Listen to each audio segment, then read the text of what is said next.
YTN 라디오 이동의 뉴스정보신부 4부 시작합니다. 매주 화요일 박장재소 하는 시간입니다. 박지훈 변호사, 장윤미 변호사 나왔습니다. 어서 오십시오. 네, 안녕하세요.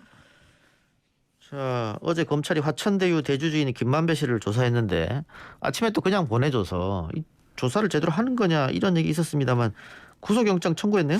일단 어제 오전에 불러가지고 새벽에 오늘 새벽이죠. 오늘 새벽 1시 0시경 0시 27분경에 나왔는데 뭐 통상 같으면 가기 전에 무슨 청구를 하거나 이럴 건데 예. 일단 오늘 좀 전에 영장 청구했다는 얘기를 들었거든요. 보도가 됐습니다. 근데 뭐 요거는 뭐 대통령이 대장동 관련해서 검경 수사 협동해서 잘하라 뭐 이런 거하고 맞아떨어지는 감도 있을 것 같습니다. 어쨌든 간에 뇌물 공여, 업무상 배임, 횡령 등으로 지금 구속영장이 청구된 상황입니다. 근데 지금 그 검찰 수사를 비판하는 쪽은 이게 돈의 흐름을 따라가야 되는데 네. 녹취록의 흐름을 따라가다 보니까 그 유동규 씨한테 줬다는 5억 뇌물 알고 보니까는 다른 사람 사무실에서 수표가 나왔단 말이에요. 네.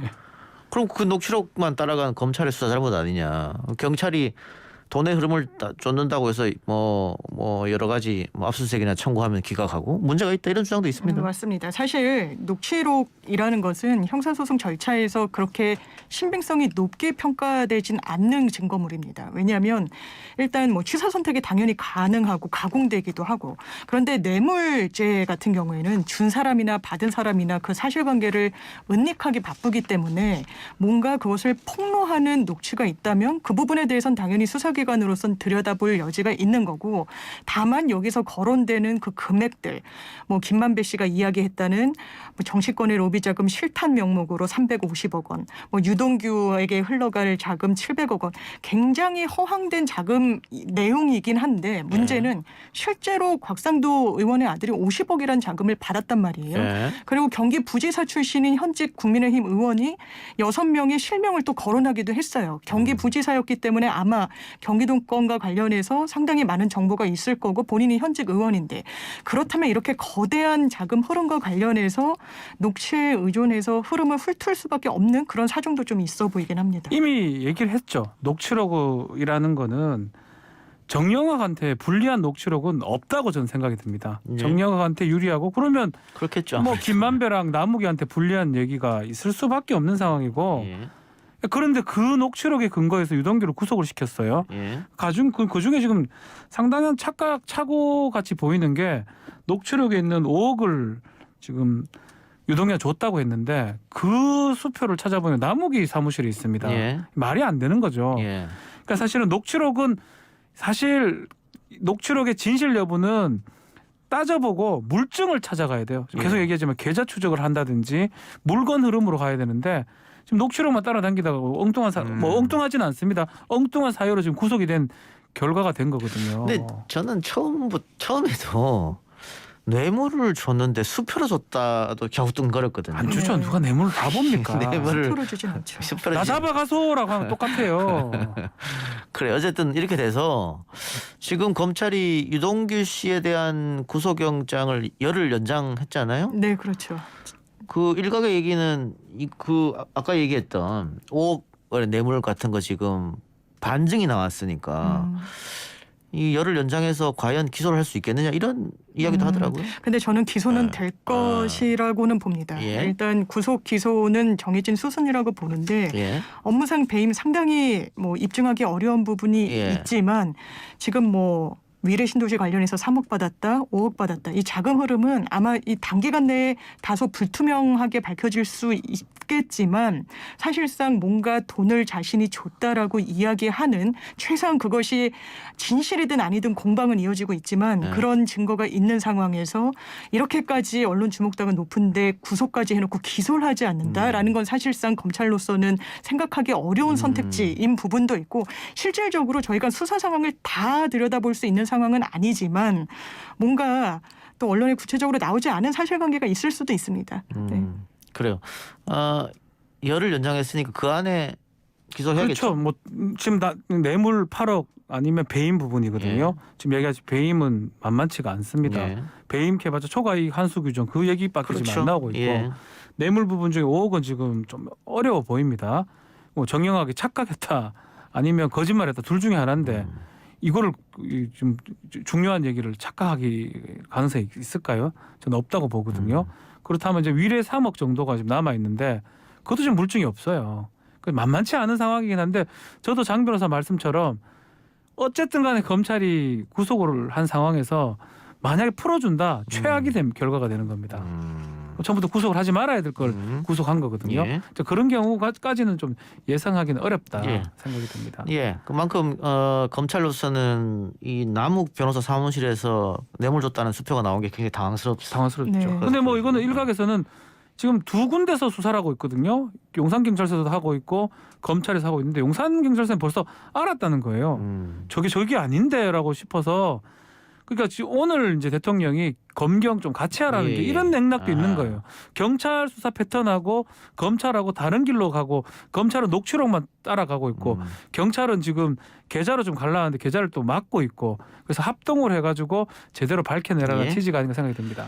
자, 야당에서는 이거 설계한 사람이 이재명이니까 천하동인도 실소유주는 이재명일 것이다 이런 의혹 제기하고 있는데 네. 김만배 씨가 내 법인이다 내 거다 이렇게 얘기했습니다. 아주 딱 잘라 얘기했습니다. 네. 이제 아예 검찰청에 들어갈 때부터 기자들이 그 천화동인 그 1호 누구 거냐라고 물었는데요. 왜 그러냐면 천화동인 1호가 이 1호부터 7호 중에 배당금을 1,200억 원으로 제일 많이 받기도 했고요. 이 녹취 속에서 계속해서 뭐 정민용 변호사는 이것이 유동규 거라고 이야기하는 걸 들었다. 이런 식의 자술서를 내기도 했고 정영학 회계사가 낸 녹취록에 따르면 뭐 그분 것이다라고 이야기했다라는 그런 뭐 보도까지 나오고 있어서 그렇다면 이게 제3자의 것인 것 같은데 김만배 씨가 아닌 이게 이 자금이 누구한테 흘러 들어갈 것이냐 이 부분에 대해서 상당히 언론도 주목하고 있고 다만 여기에 대해서 김만배 씨는 아니다 내 거다라고 이야기를 했는데 그래서 그분이라고 지칭되는 사람이 과연 누구일 것이냐 관련해서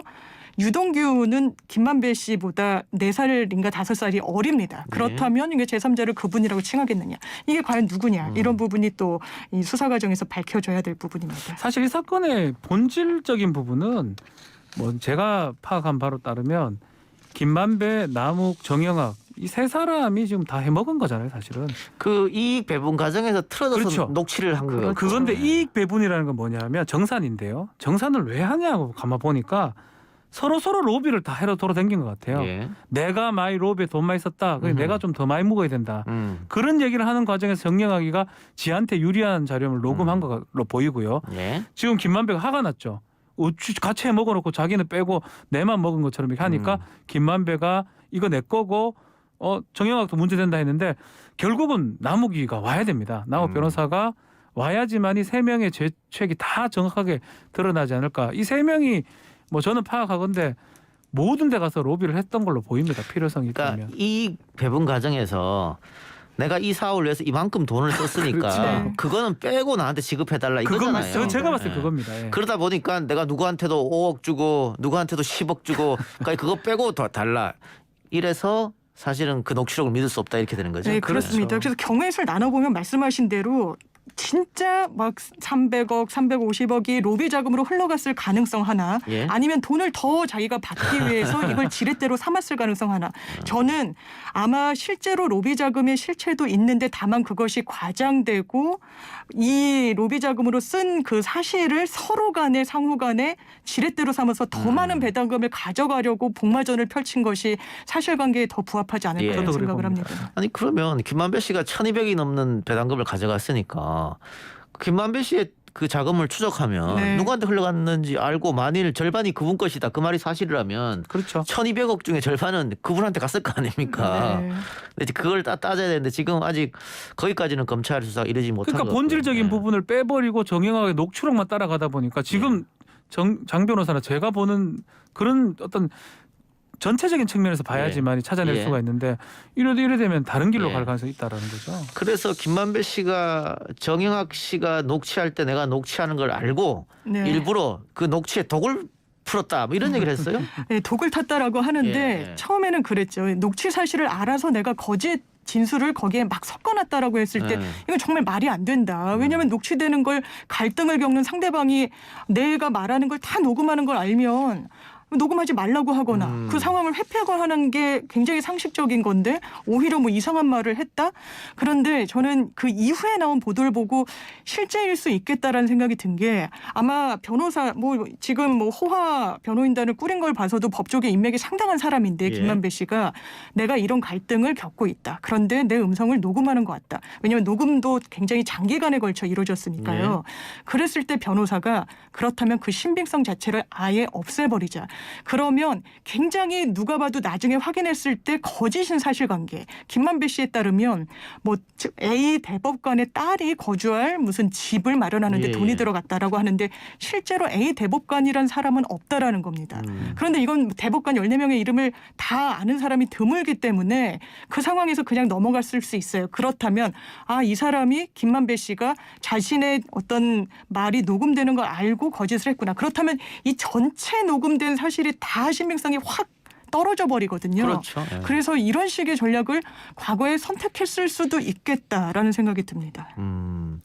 근데 정영학 씨가 과거에도 뇌물죄 공범으로 맞아요. 문제가 됐었는데 공범들은 다 구속됐고 징역 살았는데 이 사람만 빠져나왔잖아요. 혼자 뭐 비슷한 사건에서 아마 혼자 이번에도 그런 그렇죠. 그런 생각하지 어떤 않았을까? 내용이라고 예. 김만배 씨 입장에서는 판단했. 일단 전혀 사실관계가 아니라는 거죠. 이게 재판 거래를 했다는 의혹을 받는 가장 큰 이유는 이 김만배 씨가 대법관 권순일 당시 대법관을 만나러 굉장히 수차례 그것도 이 판결이 나오기 전후로 드나들었다는 거잖아요. 네. 그렇다면 이 판결이 기본적으로 공직선거법상 허위 사실을 공표했는지 여부였습니다. 토론회 과정에서 뭐 형님 정신병원 강제 입원과 관련해서 그런 사실이 전혀 없다라고 하는 것이 허위 사실로 평가받을 그런 내용인가. 근데 이게 원래 대법원의 소부에서 논의가 되다가 의견이 네. 일치가 되지 않습니다. 예. 그래서 전원 합의체로 회부가 되는데 이게 모든 대법관들이 들여다보는데 권순일이라는 사람 한 명을 향해서 실질적으로 로비라고 그것이 전체 대법관들에게 영향을 미쳐서 원심 판결이 뒤집어졌다라고까지 하는 것은 그 정도가 되면 우리나라는 사법 시스템이 붕괴했다라고 봐야죠. 게다가 이재명 지사 쪽은 아니 성남시장 하면서 훗날에 내가 경기도지사가 되고 대통령 후보가 되고 그래가지고 이 건으로 권순일 판사가 전원합의체에서 판사가 되고 나는 이걸로 대법원에 사건 관계가 가고 이런 거를 내가 그때 다 예측했다는 것이냐 그러니까 뭐 이렇게 얘기하는 거잖아요. 이게 가장 저는 뭐 여러 가지 좀 말도 안 되는 얘기도 있지만 이 부분이 가장 말이 안 되면 이건 우리 대법원에 대한 모욕 같은 거예요.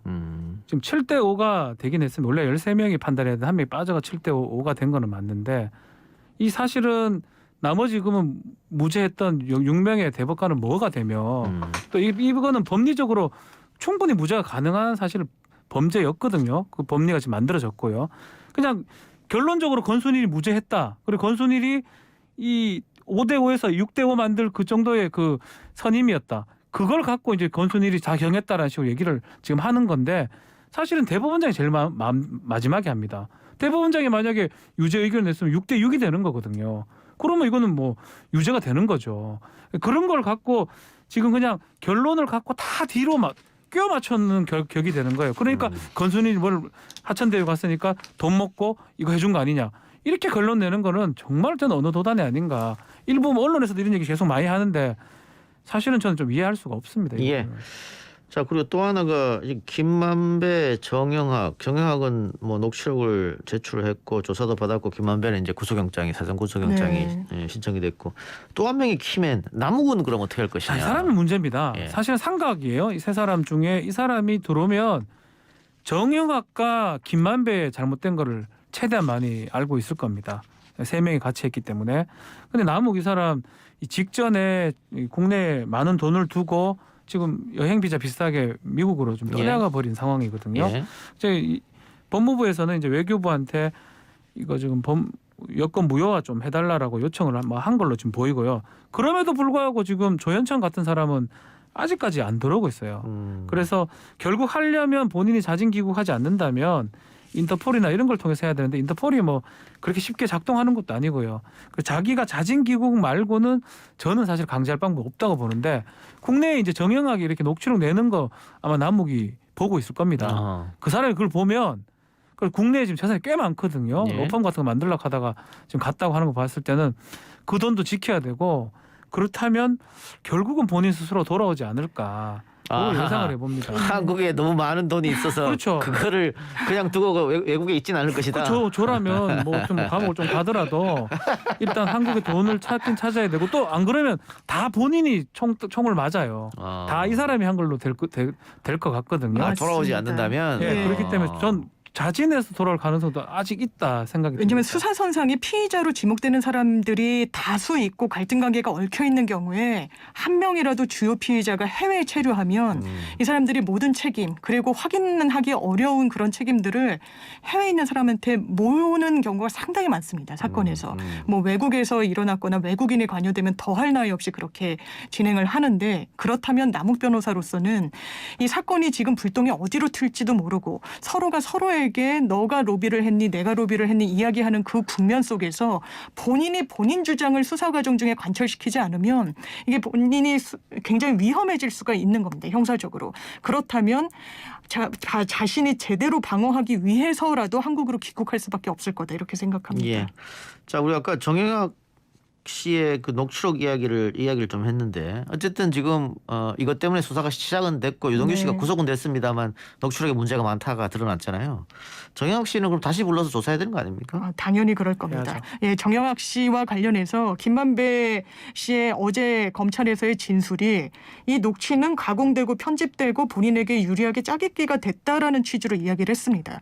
그러면서 하는 말이 로비 자금은 허황되고 이게 돈을 더 받기 위함이었는데 상대방인 정회계사도 같은 취지의 말을 했다. 근데 그 부분은 제대로 반영되지 않았다라고 아마 조서에 당연히 남겨놨을 겁니다. 그렇다면 그 부분과 관련된 사실관계 본인이 과거에서는 뭐 검찰이든 경찰에 협조해서 뭔가 면책됐을지 모르지만 이 국면에서는 다만 뭐 경찰이나 검찰에 협조했다라고 해서 면책될 수 있는 그런 단계는 넘어선 것 같습니다. 지금 정영학 수사가 지금 불가피해진 것 같아요. 예.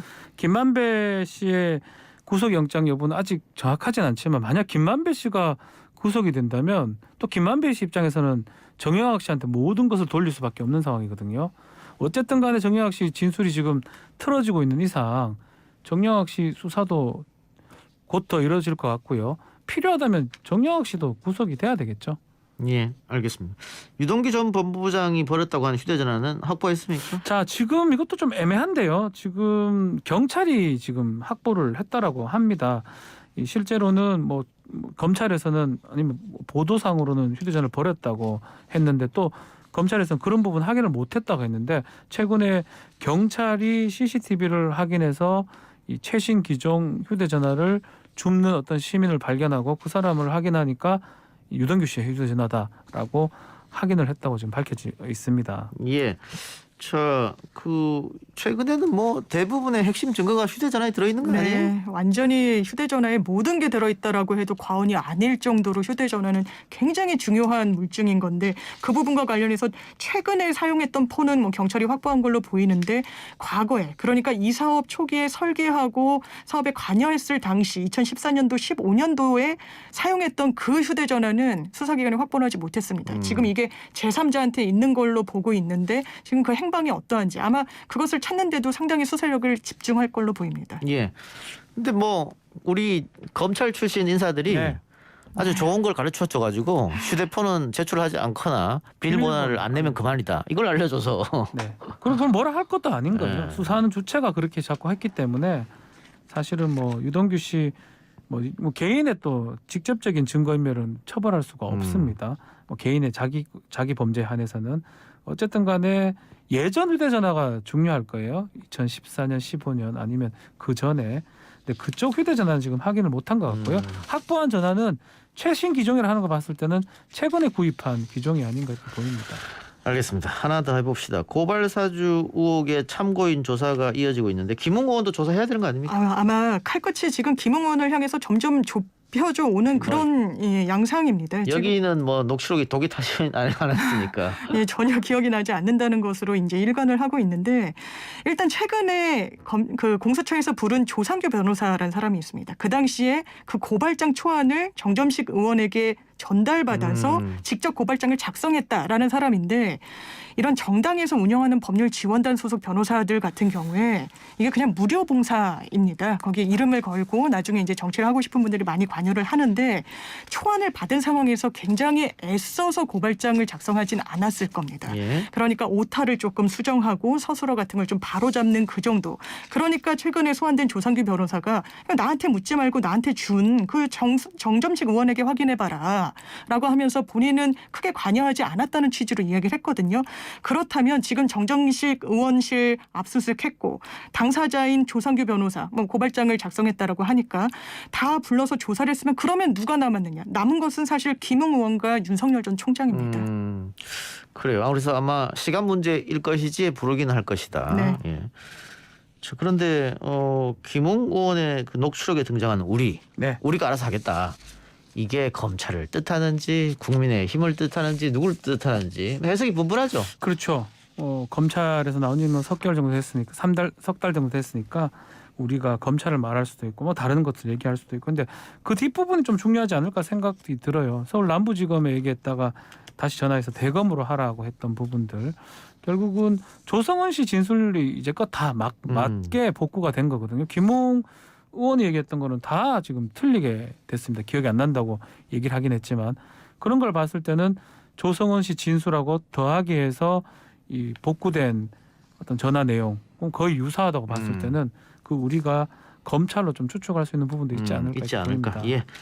그리고 이 도이치모터스 주가 조작 관련해서 김건희 씨도 소환 조사할 방침이다. 이게 검찰 생각이죠? 그렇죠. 예, 당연히 도이치모터스 관련해서 사실 지금 관련자들이 구속 영장이 청구됐고요. 뭐 잠적하기도 했지만 그 마지막 남은 사람은 지금 김건희 씨입니다. 회장하고 김건희 씨인데 김건희 씨가 곧 아마 압수물하고 그 구속된 사람 조사 끝나면 곧 소환이 될 것으로 보입니다. 예, 알겠습니다. 장제원 국민의힘 의원의 아들 장영주 씨가 구속됐죠?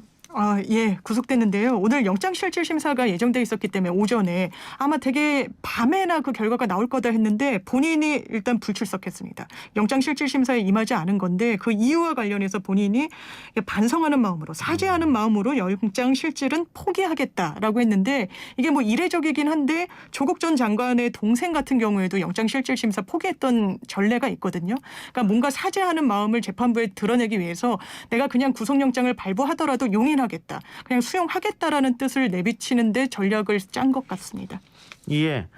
근데 이게 구속되고 근데 지금 사실은 집행유예 기간이잖아요. 맞습니다. 이건 어떻게 되는 거예요, 그러면? 이게 집행유예 기간이라서 아마 굉장히 이 재판을 끌 거다라는 전망이 계속 나오는 게 예. 이게 집행유예가 선고된 게 실효가 되는 거는 집행유예 기간 중에 단순히 범죄를 저지른 경우가 아니라 집행유예 기간 중에 저지른 범죄의 형이 확정되는 때가 집행유예 기간이 넘어선 때이면 집행유예 기간이 그 실효되지 않습니다. 그러니까 굉장히 집행유예 기간을 넘기 위해서 그러니까 3년 5년이 나왔으면 그 5년 기간을 넘겨서 다른 범죄의 형이 확정이 되면 종전의 집행유예 형이 살아나지 않기 때문에 아하. 재판을 항소 상고까지 가면서 확정 기간을 가급적 끌려고 하는 그렇다면 이게 국민 법감정에는 상당히 반하는 측면이 있어서 뭐 장제원 의원 같은 경우에는 그런 전략을 쓰지 않겠다라고 이야기는 했지만 한번 지켜볼 부분이 있습니다. 그러니까 집행유예 기간에 우리가 흔히 네. 속된 말로 그때 사고 치면 큰일 난다 이렇게 얘기하는데 큰일 난다. 재판에서 결정이 돼야 그렇죠. 확정이 돼야 맞습니다. 됩니다. 확정이 돼야 돼요. 알겠습니다. 오늘 또 새로운 걸 하나 배워가네요. 오늘 두 말씀 여기까지만 듣죠. 지금까지 박지민 변호사, 장유미 변호사와 함께했습니다. 수고하셨습니다. 네, 감사합니다. 감사합니다.